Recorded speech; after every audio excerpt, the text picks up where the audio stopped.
kita ke Pak Ali Saroni dan juga nanti ke Pak Teguh ini yang ini terkait aplikasi.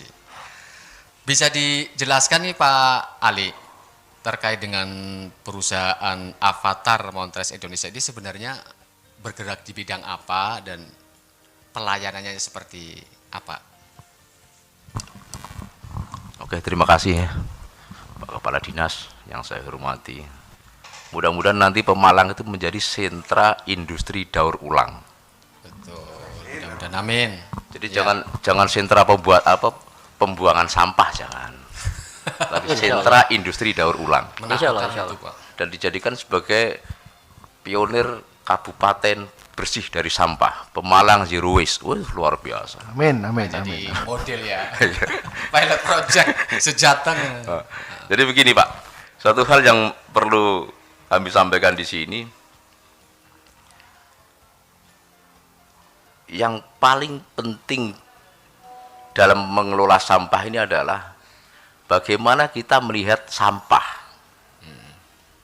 Kalau kita melihat sampah sebagai sebuah musibah, ya, kita melihat sampah sebagai sebuah masalah, ya sudah.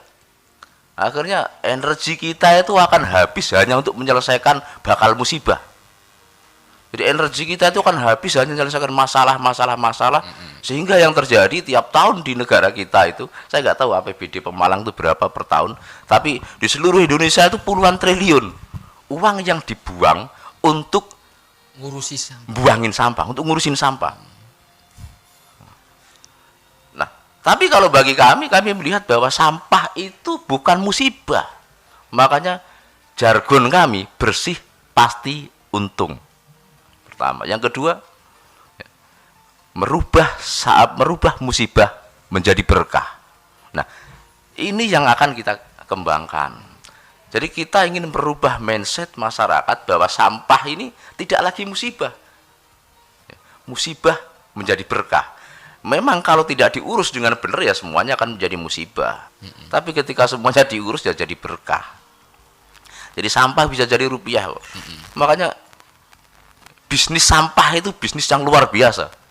Pertama, disayang oleh alam. Karena alam jadi bersih, Pak. Disayang oleh alam. Yang kedua, disayang Tuhan. Bisnis paling disayang Tuhan itu ya bisnis sampah. Kebersihan sebagian dari Satu, kebersihan sebagian dari iman. Yang kedua, memang manusia diciptakan oleh Tuhan di muka bumi ini untuk jadi khalifah, untuk memberesin persoalan-persoalan ini. Buminya juga ini, dan disayang anak istri. Oh. Ini disayang anak istri. Makanya yang perlu kita rubah adalah mindset, Pak. Jadi mindset, betul. Jadi ketika kita sudah mampu merubah mindset masyarakat, karena itu salah satu program dari Montres adalah memberikan edukasi. Dan di Pemalang nanti itu kita akan coba bangun yang namanya siswa sadar sampah. Siswa sadar sampah. Jadi sebelum kita bicara bisnisnya ya, karena bagi kami Montres ini memang sebuah perusahaan, tapi kita tidak melulu bicara soal bisnis untung dan rugi. Benefit gitu ya. Karena kita yakin setiap kita melakukan sesuatu yang berdampak bersih, pasti kita akan untung. Jadi nggak usah mikir yang aneh-aneh. Sosialisasi, memberikan edukasi kepada masyarakat. Ya, ini yang harus kita tanamkan. Jadi siswa sadar sampah dan kita mulai pilah sampah dari rumah. Jadi kalau selama ini kan TPS, TPA itu kan dianggap sebagai tempat pembuangan sampah ya. TPS tempat pembuangan sampah sementara maupun tempat pembuangan sampah akhir. Ya dibuang. Nah, sementara kalau kita hitung jumlah sampah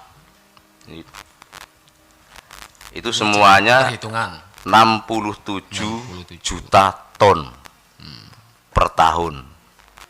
67 juta ton per tahun nih. Bayang kalau nggak diurus kan kayak apa? Itu terdiri dari sampah sisa makanan, sampah itu 39%, sampah plastik 17%, kayu ranting daun 14,01%, kertas 12,02%, logam 3,34%, kain 2,6%, kaca 2,29%, karet kulit 1,95% dan lainnya 6,94%. Sisa makanan yang terbanyak. Nah, kalau ini kita hitung, dengan rata-rata harga termurah kita rata-rata Rp500 per kilo, itu kita bisa mendapatkan nilai sebesar 57 triliun. Sampah yang dikelola oleh industri daur ulang itu tidak masuk di hitungan pemerintah ya Pak ya. Jadi sampah yang sudah dikelola oleh industri daur ulang nggak masuk di hitungan pemerintah. Ini yang nggak dihitung. Jadi bayangin, buang anggaran puluhan triliun hanya untuk menghilangkan potensi ekonomi 67 triliun. Oh, ini kan luar biasa. Kalau 10 triliun dikasih ke Montres, kita selesaikan semuanya. Ya, karena apa? Semuanya masuk akal. Seandainya kami ada modal 1 triliun, 1 triliun itu tidak akan kami pakai untuk membuat sebuah pabrik yang terfokus di situ, enggak. Tapi kita akan kembangkan dari rumah ke rumah. Nah, jadi sampah itu biar terpilah dari sana, bungkus sampo, semuanya kita beli. Iya. Nah, selama ini kan yang dipikirkan itu kan sampah botol, sampah yang kelihatan gede-gede lah. Nah, kalau botol itu gak usah kita pikirkan, pemulung itu sudah bisa beresin. Betul gak Pak? Betul Pak? Itu gak usah kita bereskan, pemulung sudah bisa beresin. Tapi bungkus sampo, bungkus rokok, ya, bungkus autan, bungkus kopi itu pasti ada di rumah. Lalu siapa yang beresin? Ini yang sebenarnya masalah. Dan itu ada nilainya ya? Ada nilainya semua. Di aplikasi kita semuanya ada nilainya. Semua kita beli, mau beli kiloan boleh, satuan juga bisa. Ya. Jadi biarkan ibu-ibu itu memilah dari rumah. Nah, maka di Pemalang nanti, kalau di Jakarta kita sistem edukasinya kita arahkan ke SMA. Tapi khusus di Pemalang nanti SMA kita garap, tapi yang paling penting adalah SD. Kita masuk semuanya dari SD. Karena karakter building itu lebih enak dari SD. Iya. Menanamkan kesadaran, menanamkan nilai-nilai bersih ya, ke SD itu lebih gampang. Iya. Dan anak-anak SD itu biasanya berada di kampungnya masing-masing. Sampah yang sudah dipilah oleh ibunya atau bapaknya di rumah tinggal angkut ke SD. Nah, konsekuensinya kami harus gerak cepat. Karena kalau nggak segera diangkut, nanti SD jadi TPA. Selain siap angkut juga siap uang untuk membayarnya. Iya, kita pakai aplikasi. Dan di aplikasi itu semuanya juga langsung bisa, misalkan dari saldo sudah cukup pakai beli token listrik. Pakai di aplikasi kita, nggak keluar dari aplikasi. Jadi bisa beli token listrik, bisa bayar listrik yang bulanan, ya, banyak lah yang bisa di ini. Nah, tapi pilah sampah dari rumah inilah yang paling penting. Paling utama. Karena kalau enggak, untung di Pemalang saya bersyukur alhamdulillah, untung TPS-nya kurang Pak. Artinya? Cuman 66 kan? Iya. Coba kalau 223 TPS, waduh, berapa hektar lahan yang dirusak oleh sampah ini? Oh, itu jelas Pak. Semakin bagus kinerja dinas, petugas kebersihan ini semakin kencang, semakin bagus kerjanya, semakin cepat TPS dan TPA-nya penuh. Betul nggak? Iya. Ini problem gitu loh. Nah, sementara apa? Semua sampah itu sebenarnya adalah sumber daya. Jadi bagi kami sekali lagi sampah itu bukan musibah, tapi sampah adalah sumber daya. Jadi kalau Elon Musk itu berpikir bagaimana penduduk bumi dipindah ke Mars, ya, tapi Montres berpikir bagaimana umur bumi ini semakin panjang dan semakin bagus, sehingga penduduk bumi bisa semakin enjoy di dunia. Nah, ini yang kita pikirkan. Jadi semua adalah sumber daya. Ya, buktinya tadi sampah bisa dibikin sebagai minyak ya Pak ya, BBM. Terus bisa dibikin sebagai maggot. Banyak. Jadi mulai plastik-plastik yang nggak jelas, besi, kardus, semuanya, kain perca semuanya kita ambil. Termasuk sampah di pasar itu yang ada bekas bungkus-bungkus kulit bekas kulit nanas, bekas kulit mangga, peloknya dan sebagainya, kangkung semuanya bisa kita urus, kita beli. Jadi yang pertama, kita harus mampu merubah pemikiran masyarakat bahwa sampah ini bukan musibah, tapi sampah ini adalah sumber daya. Itu yang pertama. Yang kedua, dari sampah yang dianggap sebagai sumber daya, maka semua akan berlomba-lomba untuk mengurus sampah. Tentu kita harus lakukan edukasi itu tadi. Karena apa? Ada nilainya, Pak. Ya, coba kalau misalkan Pemalang yang sudah diberitakan menjadi salah satu daerah dengan kemiskinan ekstrim. ekstrim. Nah, ini bisa menjadi apa namanya cara ya. Sangat bisa. Di daerah-daerah bawah, daerah-daerah pegunungan dan sebagainya, sampah organiknya luar biasa. Ya, kayak sampah organik itu kan banyak berpikir tentang sekarang ini yang lagi booming kan maggot. Padahal sebenarnya tidak hanya maggot ya, cacing juga luar biasa itu. Budidaya cacing, dan di kampung itu bibit cacing nggak susah nyarinya. Tinggal budidaya cacing, atau kalau nggak budidaya cacing, tiap hari aja nyariin cacing itu 1-2 kilo. Saya beli cacingnya juga. Nggak ada lagi cerita. Jadi di kampung yang penduduk miskin ekstrim nyari cacing kan nggak susah. Nenek-nenek pun saya yakin bisa itu nyari cacing. Di 1 kilo itu lumayan, Pak. Kalau di Jakarta cacing itu 1 kilo, yang cacing merah ya itu 40.000. Udah anggap saja di sini 25.000. Sehari dapat itu 2 kilo kalau nyari cacing di kampung-kampung itu. Apalagi di kampung banyak yang ternak sapi, ternak kambing ya, banyak. Kalau enggak ya kita jadi apa, kita lakukan edukasi untuk melakukan budidaya cacing. Kalau enggak ada modalnya, ayo kita bangun. Terus sampah-sampah yang itu pasir juga banyak, kita bikin paving block gitu. Artinya apa? Sebenarnya semua ini bisa kita manfaatkan secara benar selama kita menilai sesuatu itu dari sudut pandang yang benar. Kalau sudut pandangnya sudah musibah, ya sudah, yang kita pikirkan ya udah buang. Padahal buang itu juga nggak jelas, cuman pindah tempat doang. Iya, tidak di antara sampah ini dengan sampah yang lain itu nyampur gitu. Nyampur, malah semakin rusak. Nah, kalau dipilah dari rumah, wali murid sekolah dasar sudah memilah dari rumah masing-masing, di sekolahan kita buatkan tong tersendiri. Timbangan juga. Timbangan atau apa nanti? Nanti kita bikin penanggung jawab di sekolahan. Jadi di sana ada ini sendiri, ya, manajemennya sendiri, kita ini semuanya nanti. Jadi dari rumah tinggal setor ke sekolahan. Nah, tiap hari kita ambil atau kita atur dengan sekolahan kapan jadwal pengambilannya. Jadi enak. Jadi mau sampah organik, mau sampah anorganik, semuanya sudah terpilah, enak. Nah, kita beli. Kalau cuma disuruh ngumpulin, nggak ada yang beli, siapa yang mau? Iya. Nggak akan ada yang tertarik sama sekali. Nah, tapi kalau dibeli, berapapun itu nilainya nggak ada soal, karena pakai aplikasi. Nggak perlu bawa 1 karung dulu baru dijual. Orang 1 botol di sini aja kita scan, kita contoh. Ini botol apa? Nah, botol aqua itu. Aqua, ya. Nah, ini aja botol kita plastik. scan.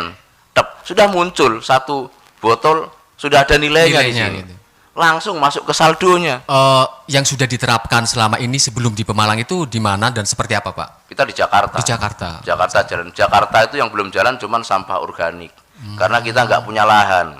Tapi di Pemalang ini lahannya luas. Organik harus kita ambil. Kalau di Jakarta selain semua sampah anorganik kita sudah ambil, sudah jalan. Dan alhamdulillah Dinas Lingkungan Hidup Kabupaten Pemalang juga sudah ke sana. Jadi di sana kita maggot ada, kemudian pupuk organik cair kita ada, terus kemudian pupuk organik kompos padat kita ada yang kompos itu. Kemudian budidaya cacing kita juga punya, yang di maggot itu kita juga sampai ke ternak ayam. Nah, ini lagi kita kembangkan kerjasama dengan Buperta yang di Cibubur untuk ternak cacing sama budidaya tanaman usia pendek. Dan itu semua bisalah Pemalang, Pak ya? Bisa. Insya Allah bisa. Harus bisa. Dan Kabupaten Pemalang insya Allah nggak usah mikirin modalnya dari mana, APBD gini. Kita tahu, Pak. Dan saya juga orang Pemalang. Persoalan APBD Pemalang sekarang ini agak repot. Apalagi masa-masa corona. Karena itu kami berpikir dari sampah ini harus bisa menjadi PAD tambahan buat pemerintah daerah. Pak Ali, coba tolong lihatkan aplikasinya, Pak. Ini biar penasaran masyarakat mungkin bisa melihat di kamera. Nah, Montres, Pak. Siap, coba. Di Play Store sudah ada. Oke, Play Store Montres itu ya. Intinya kalau program baik dan untuk kemaslahatan umat ya, memang harus secepatnya dikabarkan nanti, Pak ya. Baik, seperti apa lihat Pak? Mohon izin. Oke. Saya sudah punya ini aplikasinya. Namanya sudah saya tuh. Wah, mungkin ini teman-teman ya bisa melihat seperti ini. Montres, tulis saja Montres. Montres. Di Nah. Play Store ada semua. Silakan Montres. nanti. Baik, kepada 4 narasumber mungkin dari Pak Juang atau Pak Ali ingin menambahkan, Pak Pendi, Pak Teguh ingin menambahkan sebagai closing statement pagi hari ini. Pak Ali, silakan.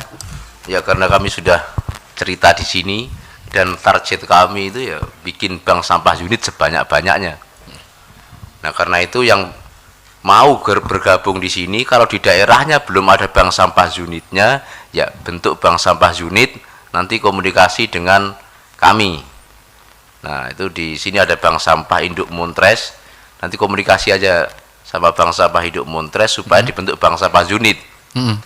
Nah nanti yang pertama kali mendekat itu kita bentuk bank sampah unit di tempat dia. Nah, jadi karena kita juga gini Pak, jadi dari bank sampah unit dia juga dapat untung. Iya. Nah, jadi dia beli dari nasabah, dari masyarakat, beli sekian, nah nanti dia jual ke bank sampah induk. Nah itu juga ada untung. Kalau untuk unit tingkatnya berarti kecamatan atau desa? Desa, kecamatan Bisa. kita bikin unit. Nah jadi kalau bank sampah induk kan satu kabupaten. Iya. Nah yang lainnya nanti ke bawah ya kita nggak perlu bikin kecamatan nggak perlu, udah langsung unit aja. Pokoknya di unit mana ya itu langsung. Ya. Nanti transaksinya dari nasabah ke bank sampah unit, dari bank sampah unit jual ke bank sampah induk. Udah itu aja. Jadi yang belum ada Montres di daerahnya ya, yang belum ada bank sampah unit di daerahnya, saran saya segera daftarkan. Kalau enggak nanti kesempatan ini diambil orang lain. Nah, daftarkan ini kemana Pak? Nanti ke bank sampah induk Montres. Ada Setelah ketuanya. launching nanti atau bagaimana? Sebelum launching nggak apa-apa, itu orangnya ada di depan itu. Kalau perlu sebelum launching kita udah mulai ini. Iya, ya ini harus kita gencarkan ya ke masyarakat biar lebih tahu. Begitu ya Pak?